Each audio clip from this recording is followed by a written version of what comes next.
Relatives. The first group of people one must fulfill the rights of are their relatives. Upholding the ties of kinship is a vital aspect of Islam which cannot be abandoned if one desires success in both worlds.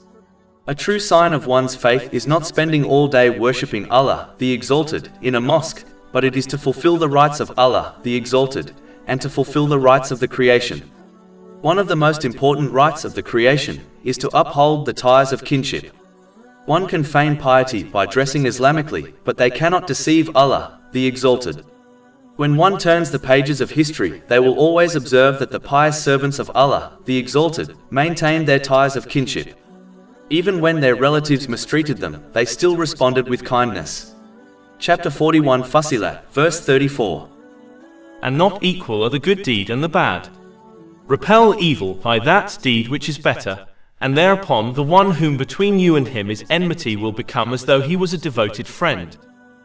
In a hadith found in Sahih Muslim, number 6525, the Holy Prophet Muhammad, peace and blessings be upon him, advised that Allah, the Exalted, will always aid the one who strives to maintain their ties of kinship, even if their relatives make things difficult for them.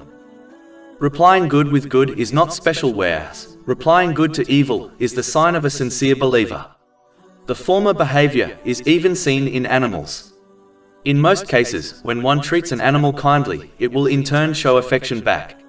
It is confirmed in a hadith found in Sahih Bukhari, number 5991, that the one who truly upholds the bonds of kinship is the one who maintains ties even when their relatives sever them. The Holy Prophet Muhammad, peace and blessings be upon him, was constantly terrorized by most of his relatives, but he always showed kindness towards them. It is commonly known that one cannot achieve success without the closeness of Allah, the Exalted. But in a hadith found in Sahih Bukhari, number 5987, Allah, the Exalted, has clearly declared that he will sever bonds with the one who cuts their ties of kinship over worldly reasons. Bear in mind, this is true irrespective of how much one struggles to fulfill the rights of Allah, the Exalted, in the form of worship such as the obligatory prayers. If Allah, the Exalted, cuts ties with a Muslim, how can they achieve his closeness and eternal success? In addition, in most cases Allah, the Exalted, delays the punishment of sins in order to give people the opportunity to repent. But breaking the ties of kinship over worldly reasons is punished swiftly. This has been confirmed in a hadith found in Sunan Ibn Majah, number 4212.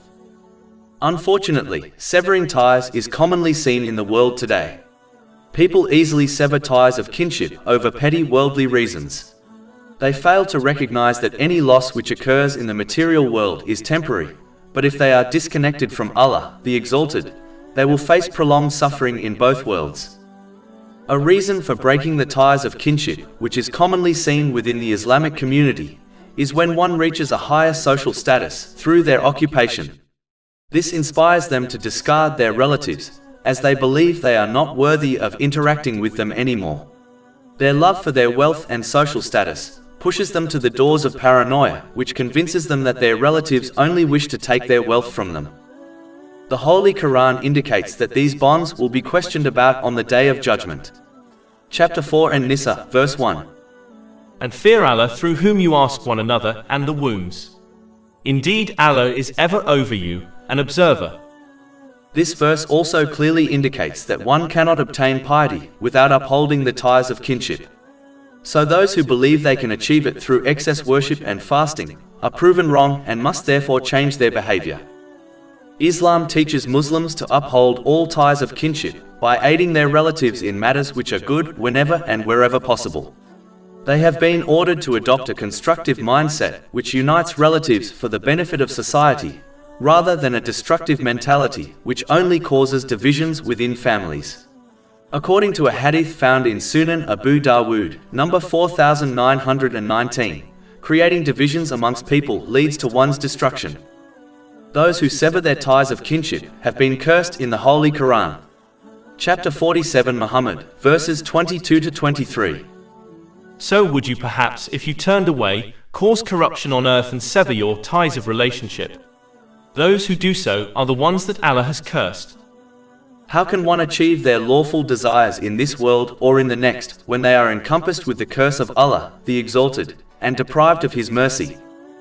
Islam does not order one to go beyond their means in supporting their relatives, nor does it ask them to sacrifice the limits of Allah, the Exalted, for their relatives, as there is no obedience to the creation if it means disobedience to the Creator.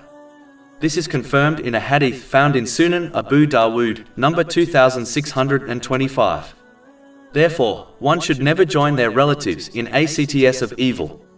In this case, a Muslim should command their relatives to do good and gently forbid them from evil while maintaining respect for them. Chapter 5 Al-Ma'idah, verse 2. And cooperate in righteousness and piety, but do not cooperate in sin and aggression. Countless benefits are obtained by the one who maintains the ties of kinship for the sake of Allah, the Exalted. For example, the Holy Prophet Muhammad, peace and blessings be upon him, advised that the one who maintains ties will be blessed with extra grace in their provision and in their life. This is confirmed in a hadith found in Sunan Abu Dawood, number 1693. This means that their provision, irrespective of how little it is, will be enough for them, and it will provide them with peace of mind and body. Grace in life means they will find time to fulfill all their religious and worldly duties. These are two blessings Muslims spend their whole life and wealth trying to obtain, but many fail to recognize that Allah, the Exalted, has placed both of them in maintaining ties of kinship. Maintaining ties of kinship is so important that the Holy Prophet Muhammad, peace and blessings be upon him, ordered Muslims to fulfill this vital duty even with their non-Muslim relatives. A hadith advising this is found in Sahih Muslim, number 2324. One of the traps of the devil is that he aims to create dissension between relatives and within society, which leads to broken families and social divisions. His ultimate goal is to weaken Islam as a nation. Unfortunately, some have become infamous for harboring grudges which go on for decades and pass on from generation to generation. A person will treat a relative well for decades, but over one mistake and argument, the latter will vow never to speak to them again. The Holy Prophet Muhammad, peace and blessings be upon him, has warned in a hadith found in Sahih Muslim, number 6526, that it is unlawful for a Muslim to cut off ties from another Muslim over a worldly issue for more than 3 days. If this is the command regarding severing ties with a non-relative, can one imagine the seriousness of severing ties with relatives? This question has been answered in Sahih Bukhari, number 5984. The Holy Prophet Muhammad, peace and blessings be upon him, has declared that the one who severs ties with a relative over worldly reasons will not enter paradise. One must reflect on the verses and hadiths which discuss this important topic, and realize that if after decades of sins Allah, the Exalted, does not close His doors or serve as links with people, why do people so easily turn their backs on their relatives over small worldly issues? This must change if one desires for their connection to Allah, the Exalted, to remain intact. Over 400 free ebooks, audiobooks, infographics, podcasts and blogs available on our website, www.shaykhpod.com.